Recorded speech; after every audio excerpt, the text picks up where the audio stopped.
serial entrepreneur with an eye for talent. He brings together skilled individuals, equips them with the systems, processes, and then sets them on the path to success. Currently the CEO of Bride and Groom Video, among others, Serge Baidin. Thank you very much indeed for joining me. Welcome to the Leadership That Sells podcast, where we help you lead first and sell more with great insights and tactics from the best minds we can find. Every leader is in sales, whether you're selling products, ideas, a mission or a vision, and great sales team in particular need great sales leaders. When managers bring out the best in their teams, targets get hit on time every time without stress. But most sales leaders never learn how to lead. They wing it or they repeat bad habits and the cycle continues. Sales leaders need practical, real-world ideas that fit their busy schedules, and that's why we created the Leadership That Sells Playbook course. 9 short weeks changes your world. Check it out at the Practical Leadership Academy. And now, on with the show. Could you expand on that far too short introduction? I mean, you've been around quite a while. What are you doing? What's interesting for you? What's exciting for you just now? Hi, Paul. Thanks a lot for having me here, and it's my pleasure to contribute to your wonderful podcast. And yeah, thanks for the introduction. But in a nutshell, I'm just a happy man who fulfills his childhood dreams throughout his life. And Okay, yeah, hang on. My childhood dream was to be like an engine driver, right? I wanted to drive trains. So you had a childhood dream of being an entrepreneur. well, I was born in late 80s in Ukraine, and I was growing up in 90s, and in that part of the world, times were really tough. And my dad had to work hard to bring bread and meat to our table, but my mother uh, nurtured love of reading in me. And we didn't have much money to travel, or I didn't have many things that many 8 years old, 10 years old, 12 years old dream about, like game console or first computer. But I was reading a lot and I was dreaming about traveling. I was dreaming about being a guy everyone listens to, everyone follows. And to be honest, I was more of an introvert, and social interactions, it was not my thing. But in my dreams, I was always be a leader. And of course, I wanted to be able to earn money, to be able to buy cool things, to drive nice cars, and so on. So yeah, now currently I run 2 successful outsourcing companies. I run my photo and video editing company, Bride and Groom Video. I run my website development company, my childhood dream of working with computers, Marketplace. And also I'm a fresh graduate, MBA graduate from Trinity College Dublin. I got my business degree from there, and I can travel the world with my beautiful wife and our 5 children. So yeah, I can say that I'm a happy man and I'm fulfilling all my dreams from my childhood. 5 kids? Really? 5? You don't look Yeah. like somebody who drinks that much. I've got 2, my goodness me. 5, well, that's good. Number 1, congratulations, because I think the world needs to be repopulated with people like you, right? Oh, We thanks, need Paul. more of them. And the fact you started in Ukraine, you went to TCD, right, which is a fabulous place. I know it well. And now you're in Nuremberg in Germany, where I assume, because right now it's the end of November 2024, and I'm freezing my ass off here in Hampshire in England. You must be seriously under the snow by now, really? Well, actually, we're here because we're waiting for the best Christmas market in Europe. Yes. That will be here like in 2 weeks. And yeah, my kids are excited. And previously, we spent 2 winters in Ireland, 1 winter in Florida, and Okay. my little ones, they are uh, really excited to see the snow this winter. So yeah. Well, I know which one I might prefer. Honestly, the Floridian winters are significantly nicer than some of the wet, miserable shit we get in this part of the world. Right. Let's go back a little bit here. You mentioned just before we started recording that you're stepping out of your comfort zone to do this sort of stuff, to actually talk to people and share a little bit about your story. Not only, I mean, your message was you want to stretch yourself, which is good. I don't meet anybody who's successful at all who doesn't recognize that their job is partly to continually learn and try new stuff, take risks, be brave, make a fool of yourself, or actually not care about making a fool of yourself, frankly. And the fact that you're doing this in what is English your second language or third language? It's my third language. Your third language, I thought it might be. The fact that you're doing this in your third language, sir, okay, it tells us even more about you. So, let's go back in time a little bit. Tell me a bit more about this journey, right? What of your childhood dream was the thing that drove you to starting? Because it's a technology play, really, isn't it? You're a tech. I can tell just by looking at you, you're a tech, right? It's the smile. So the technology thing, was that the thing that interested you? Was it the ability to make things happen with tech? Or was it the outcome? Was it the business side of it? Which part? Well, part of all the things made a huge difference in my life. So first, I was watching movies about all those cool hackers who could hack Pentagon sites and different things. And I was saving money for my first computer. And finally, when I was 14 years old, I got one. Then I wanted to learn how to make money, how to earn better life for me, for my family, for my future wife and kids.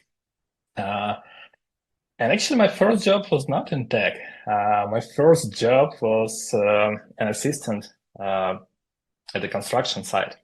Actually, I was that guy during my high school years. In Ukraine, we had really long summer holidays in school, 3 whole months, June, July, August. And when I was 15 years old, I was that assistant, and builders were saying, hey, clean up here, bring this there, unload things, load things, and many other things. And the very good thing here was that I was paid not just hourly wages. I was paid based on the amount of work I accomplished. And I learned that thing, and I worked really hard, and I made just decent money for 15 years old. So I could buy some cool tags. I bought my first cell phone, and you remember it's 2003, and it was really cool to have your own cell phone. Yeah, and it was my first working summer.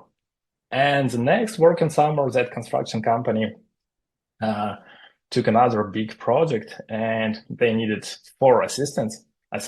And I was asked to recruit like some of my friends, and I was accountable for our small team of 4 high school students. And it was really very interesting because somehow those 3 guys, they are from a bit more well-off families, and they were not as hungry as I was. And I was motivated by money. I wanted to work more, work harder, to get more. And they were about, maybe we can finish earlier today. There was a football match on TV and so on. And I had to realize that people are different, and they have different motivation. They have different things that drive them in their life. And at the end of that term, that 3 months term, I learned how to assign tasks, how to find things that are better for this individual, or things that are better for that individual. And yeah, it was my first real leadership experience. But on the other hand, at the end of 3 months, I had my first working trauma, and I cut my wrist here, and I couldn't work the last 2 weeks, and then I couldn't use my hands for maybe 1 month or 2 months, and I realized, no, Serge, maybe you have to find something different in your life, and you need to learn how you can use your brain and your head, not only your hands and your friends. And yeah, after that, I started myself as freelance developer. I registered on freelance websites, and at those times, internet was slow, and there were not many calls, video calls, so people don't know who they were working with. And I wrote that I was like 20 years old, individual, creating websites. But actually, I was 16 or 17. But times were great. It was easy because not many people knew how to do things, and information was limited. And I was so passionate about that. And I pivoted to website developer. So yeah, I was starting as an assistant to builders. Then I became freelance developer. Okay, so wheelbarrows to websites. From wheelbarrows to websites. I like that. Okay. Yeah. Well, I mean, I try to talk about leadership in this thing as much as we can, even though some of the conversations just go wild. But the point that you were responsible for the other kids there, you talked about a few things. You said you had to learn about setting objectives. You had to learn about managing from strengths. You had to learn about giving feedback. You had to learn about basically, discipline, organization, all that sort of stuff. And you were what, 16? Yeah, I was 16. All right. What would you have advised you at that point? Oh, it's a very good question.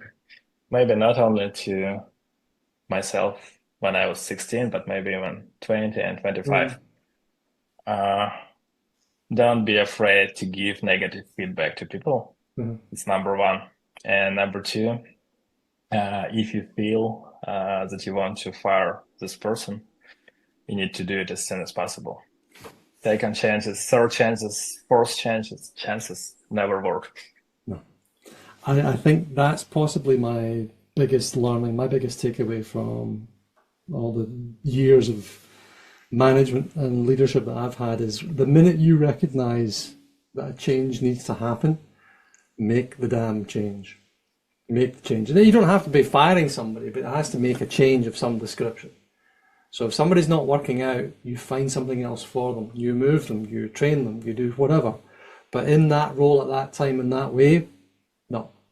We ain't ever, it's just not going to happen. Right? I mean, I'd be really interested to find out if there was some sort of, from a sales point of view, because my background's in sales as well, I'd be interested to find out if there's a percentage or some sort of data on the number of salespeople who get put on performance improvement plans, PIPs, they're in English. How many of them actually stay, or how many actually get fired? So it's I think when you recognize there's a problem, you have to act. That's the shorthand, I think. Okay. So that's your how-to advice there. Okay. So I think that's the advice for the younger Serge. Why are you? Let's talk about this stepping out of your comfort zone. Okay. So you were a tech, you liked the tech, you ended up leading a small team, you ended up liking that. Are you finding that as you step out of your comfort zone, you end up liking the thing that you stretch yourself for, or do you still not enjoy them? What's the... Well, when I'm stepping out of my comfort zone, first I try to make myself love this new thing, and it helps me to step out of my comfort zone. So yeah, I believe at the end of the day, when I'm becoming better and better in this uh, new field for me, I'm starting loving this. So you choose to do something rather than say you have to do it. You tell yourself that you're going to love it. Yeah, indeed, and maybe it's It's one of the self-talk. best It's the one self-talk. of one of the bad things in entrepreneurship that you can choose your way. Well, it's one of the best things, but it's also one of the worst, right?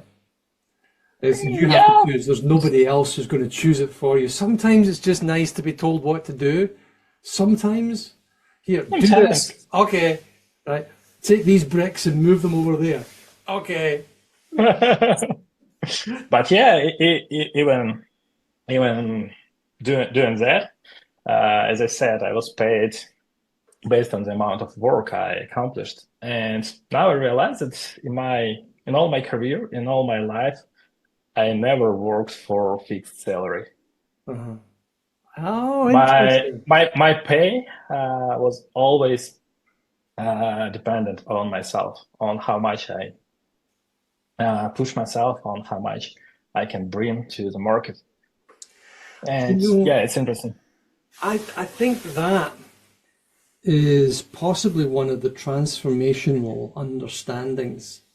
The difference between people who are driven and who really do great things and most of the rest of us. And I think it's the people who turn up and do the job. And you need people to do the job. You need people to turn up, the worker bees, and do the job and go home. And that's great. You need that.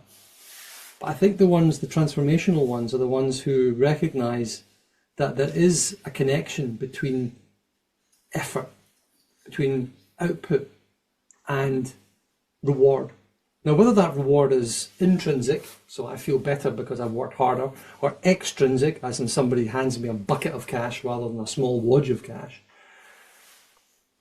I think it's still the difference. It's that when you disconnect effort and output, when you disconnect output from input, and you get the same amount regardless.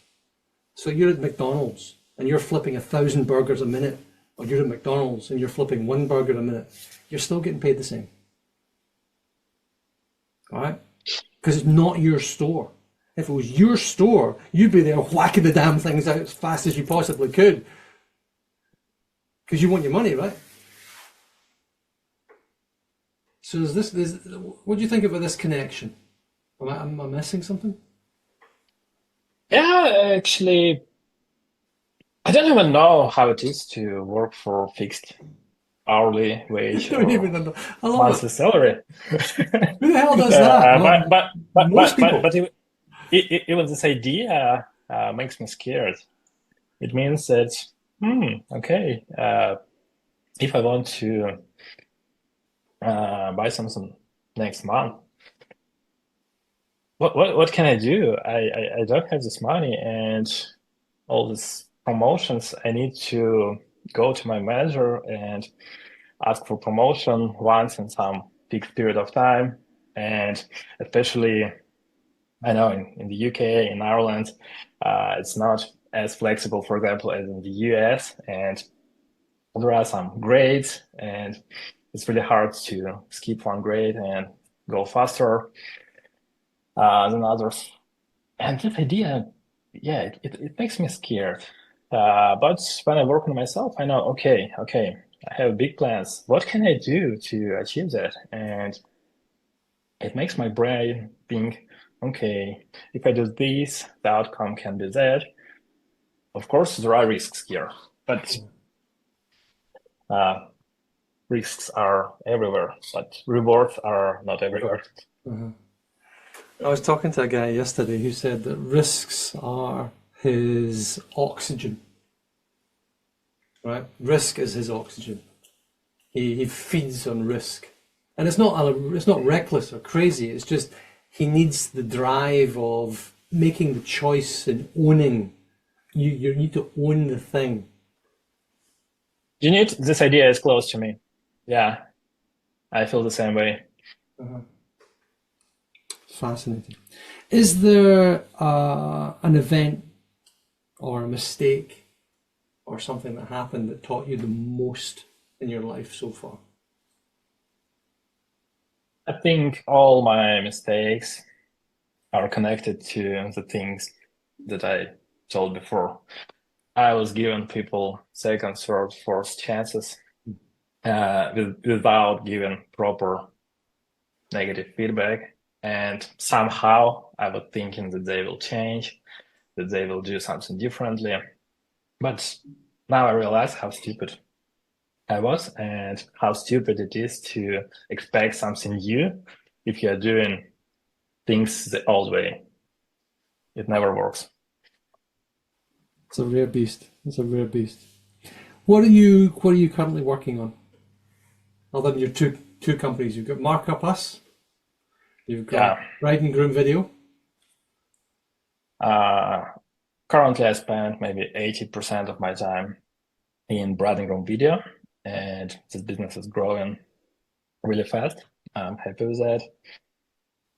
Actually, our business model now it's B2B, so we work with professional wedding videographers from all over the world. They shoot weddings, they upload their footage, and my team edits their footage. So at the end, there is a beautiful wedding film. And this Christmas, I think about 3,000 new couples throughout the world will be watching their wedding films without any idea that some guys somewhere in Eastern Europe uh, worked on them. And we have a new idea. So I see a huge potential in B2C segment. And many of us have our old footage from, for example, from my wedding 10 years ago, or from our school performances, or something that is important for us, but it's still on VHS or DVD or other types of tapes. And we don't even have any devices where we can watch it right now. But there are technologies with AI now where we can digitize and we can upscale the quality of video, of audio, and we can re-edit old footage. And actually, we can bring back good memories to people, and we can save those memories for future generations. So right now, I'm working on a new offering for B2C, and I'm building my marketing department. My editing department is already ready to do this.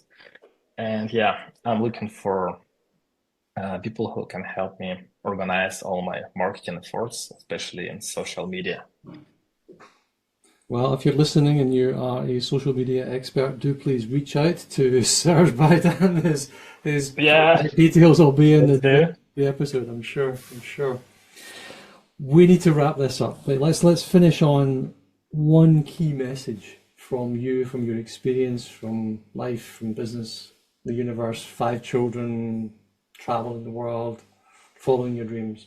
What's one message? If you had 10,000 billboards, you could write one message on it, everyone in the world would see it. What would you say? I would write, today is your best day. It's so important for everyone. It's so important for each of us to wake up from our daily routine and from our thoughts and think, Jesus, I'm a healthy, young man. I have energy. I have my friends. I have my family. Life is great. And today is my best day. So I can wake up and do things. I don't have to wait. That's marvelous. I like that. Today is your best day. Where can we find you? We'll put the links to the websites in the description, but where otherwise can we find you? LinkedIn? Yeah. Please use LinkedIn. My name is Serge Baidin. Just type it. And yeah, it's written in a different way from ex-president of the US. It's Baidin. Fine. I'll be happy to connect with you. And we have Bride and Groom Video, and if you need your business websites built, search out Markup Us online as well. Serge Baidin. It's been an absolute pleasure talking to you. Thank you very much indeed. Thank you, Paul.